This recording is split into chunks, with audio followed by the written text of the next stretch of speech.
Hey everybody, HomeSliceHenry here, and in today's video, I'm going to be revealing a very powerful Summer Cup team that I created that I've had very consistent results with. Now to start with, what even is the Summer Cup meta? Well, it's a Great League format where normal, fire, water, grass, electric, and bug type Pokemon are allowed. And the team that I've had really nice results with is Shadow Bugbite Fortress, Furret, and Toxapex. This line has been incredibly flexible. I really like that it can be played as an XAB or an ABC depending on what lead you end up encountering, and all in all, even when I do run into core breakers, this team is somehow still able to find a way to get miracle wins. So without further ado, let's hop into the first match. We get a very nice lead leading Shadow Bugbite Fortress into Shadow Kingdra. The fact that my opponent's not pivoting out of what is a pretty disastrously bad lead for them tells me all I need to know. I should heavily invest in the Shadow Fortress. I shield up the surf, overfarm massively, and then fire off the Sand Tomb right before they're able to make their next surf. I'm very comfortable double shielding the Fortress on the lead because this team has quite a lot of bulk. My opponent's going to pivot out, they safe switch into a Spark Lantern. Now I don't honestly have an amazing check to a Spark Lantern, so I'm just going to stay in, Sand Tomb them to get a debuff, and now I can send in Furret. One thing that I really liked about this team is the first two Pokemon can just apply debuff after debuff after debuff with Sand Tomb, Rock Tomb, and Brick Break, and then we just have Toxapex, the unkillable wall, as the final Pokemon. Lantern's able to land the Thunderbolt, I farm up to the back-to-back Swifts, my opponent is going to make a very nice catch as they send back in the Kingdra. The Kingdra's low enough that even with my undercharge, they will still get the knockout, but I still feel like I'm in a pretty good position. My opponent can never spark down the Furret, so they're probably going to look to send in their final Pokemon, and they do. It's Charjabug. I throw a Sucker Punch, pivot back into the Fortress, reach for the Sand Tomb, but lose Charge Attack priority. But honestly, I still feel like I've won this exchange, because my opponent had to waste their energy. Now, I can send in the Toxapex, and there's a reason why I call Toxapex the wall. My opponent's going to be able to hit me with back-to-back super effective charge moves. Discharge into a pivot into the Lantern to snipe me with the Thunderbolt. But guess what? Toxapex is still not going to get knocked out. We're able to survive. We bank energy, and now we get to snipe them down with Sucker Punches from Furret. At this point, this game is already over. Furret's going to make the back-to-back Swifts, and I won't even need the energy that's stored on the Toxapex. My opponent had double electric backline into my Toxapex, and it still just was not enough. So even despite some tricky team comps, this team is just so incredibly consistent. We move to game number 2, pick it up, a slightly negative lead, Shadow Fortress into Furret. Now in this meta, most Furrets should be on Brick Break, and if they're on Brick Break, that does mean that they're able to force switch advantage in the 2s. However, as long as I'm able to get a shield advantage out of this lead matchup, I still feel like I'm in a pretty good spot. I can pressure either both of my opponent's shields, or I can just play to winning the 1s. And honestly, either one feels pretty okay for me. My opponent does end up shielding the first Rock Tomb. I'm going to shield back as they go for another Brick Break, and I will fire off the Sand Tomb. This will be enough to secure the knockout, so if my opponent wants to keep this Furret, they're going to have to go for a double shield. I've lost switch advantage, but I have a shield advantage for the endgame, and now I can send in Toxapex just to absorb energy. Furret will fire off the Swift. That's not really going to be doing a whole lot of damage onto the Toxapex. They bring in their own Shadow Fortress, but they're on Volt Switch, and I'm forced to pivot out. In comes Furret, my opponent does not leave the field. They're going to stay in and debuff my defense with Sand Tomb. I'm never going to be shielding a Sand Tomb. In the back is Mantine, and this is a very rough matchup for Furret. My opponent does end up CMP tying here, Twister to the Swift. Swift, not going to do a whole lot of damage. I'm debuffed, I don't have switch advantage, but the one thing I have going for me is to apply that debuff, my opponent desync the switch timers. So now I can bank up a ton of energy and then go for the catch onto the Toxapex. Toxapex really not going to be too worried about the Twister, and now I can just look to farm up as much energy as I can possibly get. Switch timer comes up, back in comes the Shadow Fortress, but I'm going to be able to inflict some pretty solid damage with Brine. Brine is going to take them into the yellow, and my opponent is going to immediately undertap as they go for the Sand Tomb. Sand Tomb will not deliver the knockout. That means I'm going to make a last-second Brine, but unfortunately, this will not be enough to secure the KO. My opponent should be one off the Sand Tomb. I have a ton of energy on the Furret, but I know that I need this energy for the Mantine. So I end up just over-farming. My opponent should pivot into the Mantine. They're one off the Twister. I blind throw the Swift, anticipating the switch in, and we get the call right. Swift number 1 is going to get them low. We win charge attack priority with Swift number 2, and that's going to seal the win. Even with never having switch advantage in this game with near insurmountable odds, the team just keeps finding a way, and we get the win. We move to the next match, picking up a pretty decent lead, Shadow Fortress into Mantine.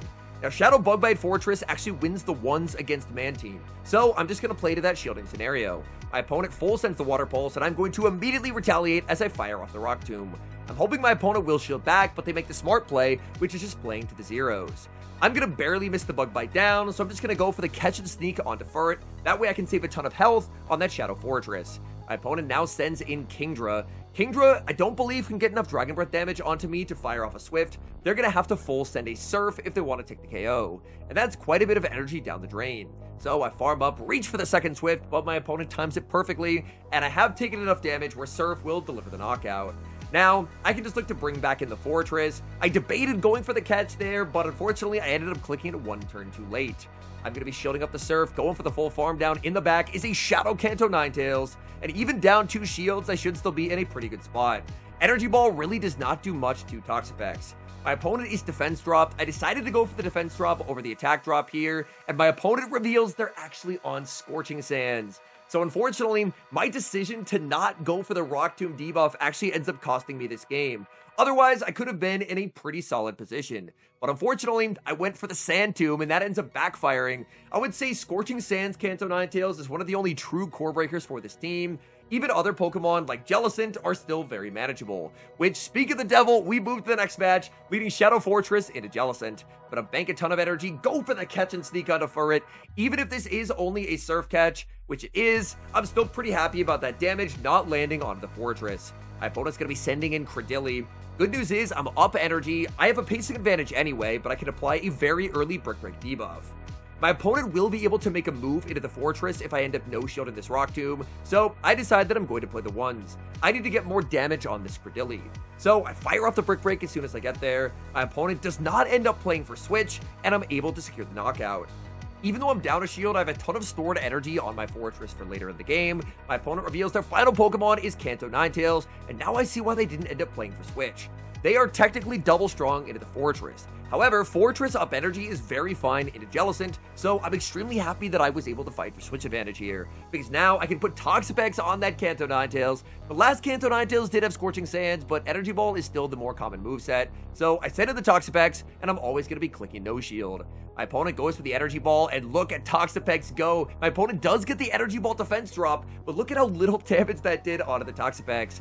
Now with my defense lowered, Energy Ball will be hitting for more damage. I wait the turn and ensure that I can land this Brine. Brine will be shielded. That would easily take the knockout. My opponent's going to farm up a ton of energy, pivot into the Jellicent, and I immediately respond with the Fortress. I'm already able to make the Rock Tomb. Rock Tomb is going to be no-shielded. That's big damage onto that Jellicent, and now this Jellicent is in danger of getting farmed down with Bug Bites. Bug Bite is resisted in this matchup, but it sure does not look like it. Fortress gets the full farm down. Back in comes the Ninetales.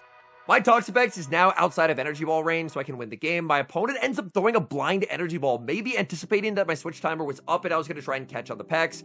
But now that I'm no longer Energy Ball debuffed, Energy Ball will just simply never take the knockout. My opponent has never thrown Weather Ball in this game, so I put up the shield just in case for some reason I had a horrendous miscount in their Energy Ball Scorching Sands, but they're not. It's just going to be a Weather Ball, and we get the win. Dream lead in the next match, Shadow Fortress into Credilli. My opponent save switches into a Volt Switch Fortress, and I'm more than happy to stay in here and play this out, at least to start with the Bug Bite Fortress. Bug Bite Fortress up a little bit of energy, does very well into the Volt Switch variant. I'm able to apply big damage and a Rock Tomb debuff, and now I can very safely send in Furret. Furret's going to be debuffed, but a -1 Rock Tomb just does absolutely no damage onto that Furret. They can even fire off a second Rock Tomb. They can be my guess. That's going to be doing less than nothing. I'm just going to look for the full farm down. My opponent is going to make a Sand Tomb, but realistically, I'm pretty happy with the fact that I end up leaving with a ton of energy, but with basically no health. That means as my opponent brings back into Credilli, I'm at -2 attack and -1 defense. So my opponent's really not going to get a lot of farm, and I will be able to put 2 defense drops on them with the back-to-back Brick Breaks.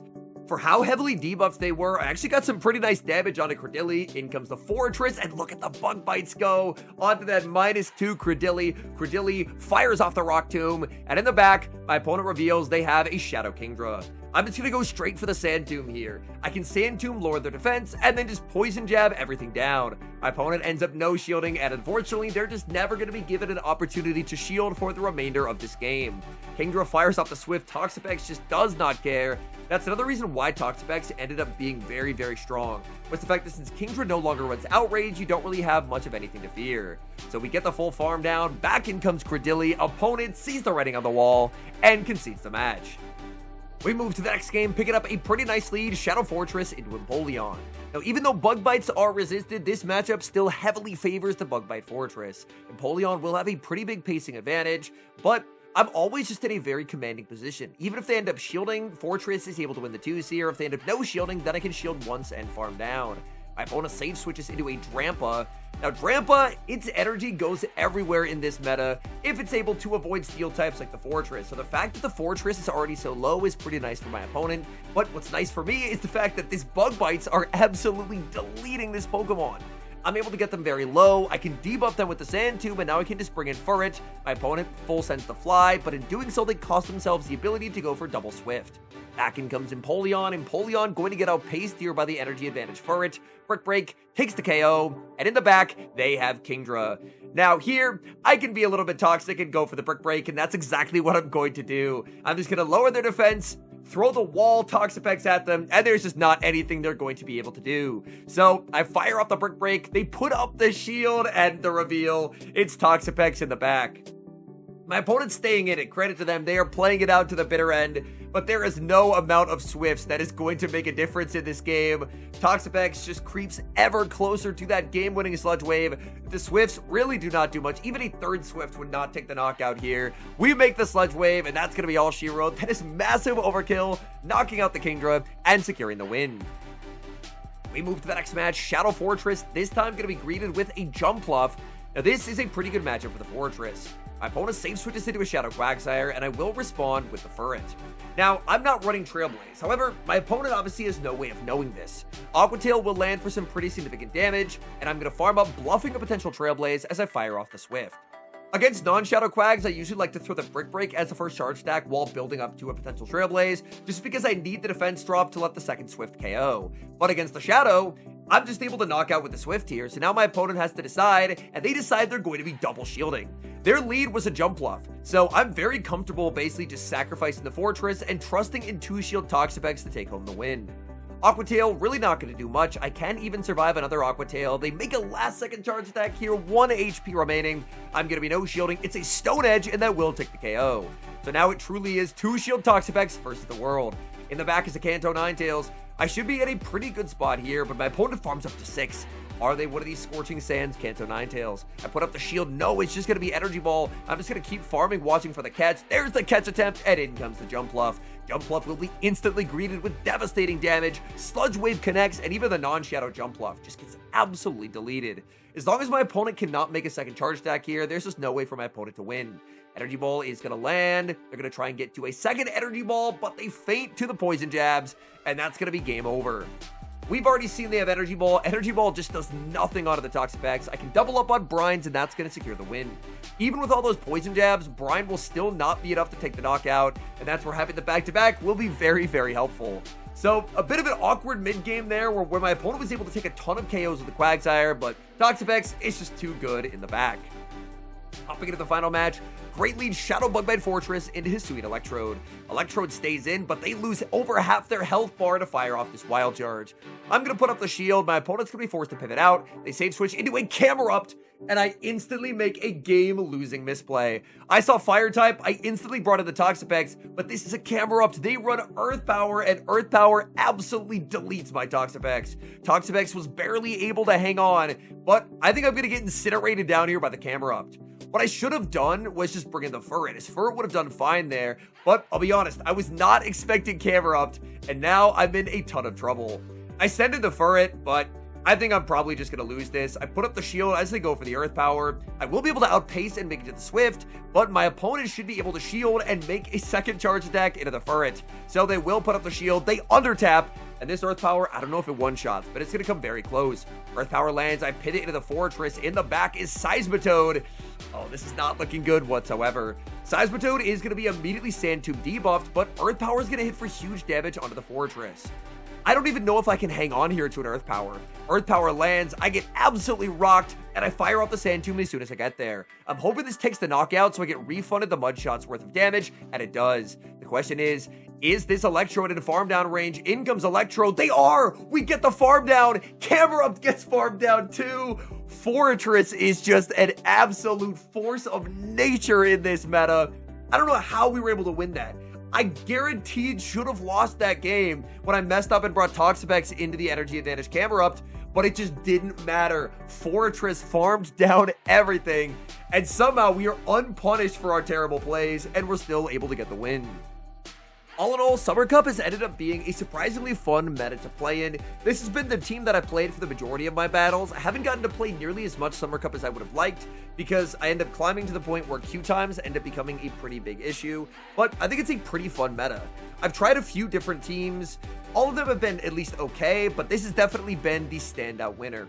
Even against awkward matchups for the team, like going up against random fire types or going up against the Jellicent, this team is just so consistent at being able to wiggle its way out of scenarios where it feels like all should be lost and still being able to somehow grind out wins. So this team, it's been a ton of fun. I think it makes sense why it works, just because at the very least, Furret and the Bug by Fortress are already very solid Open Great League Mon. So it's basically just trusting in the fact that a Mon that's good in Open Great League is probably going to be strong in a limited meta when the power level is reduced. And in Toxapex, it's definitely more of a limited meta demon these days, but it just offers insane bulk. And the fact that it's able to absorb Kanto Ninetales energy, when not a lot of things in this meta can take hits from Kanto Ninetales, like even a Kingdra, if you throw 2 Shadow Energy Balls at it, is getting knocked out. I think that does offer a lot of value in this meta, and I mean, Furret's just Furret. The fact that it runs Brick Break allows it to be a lot more consistent into the Credillies, the Steel types, and there's a lot of those in the meta. So all in all, this team has just been an absolute blast to play. I am a little bit sad that I haven't gotten to play more of this meta. I've kind of had to have a good set and then abandon it, and then if I end up tanking down more running other things in other leagues, then I can kind of come back to the team a few days later, run the team, and it's been consistent every time that I've ran it. I would say that the most awkward things you can see with the team would be a potential Skeleturge. I only saw one of them, and I did end up losing. Unfortunately, that was a game that wasn't reported.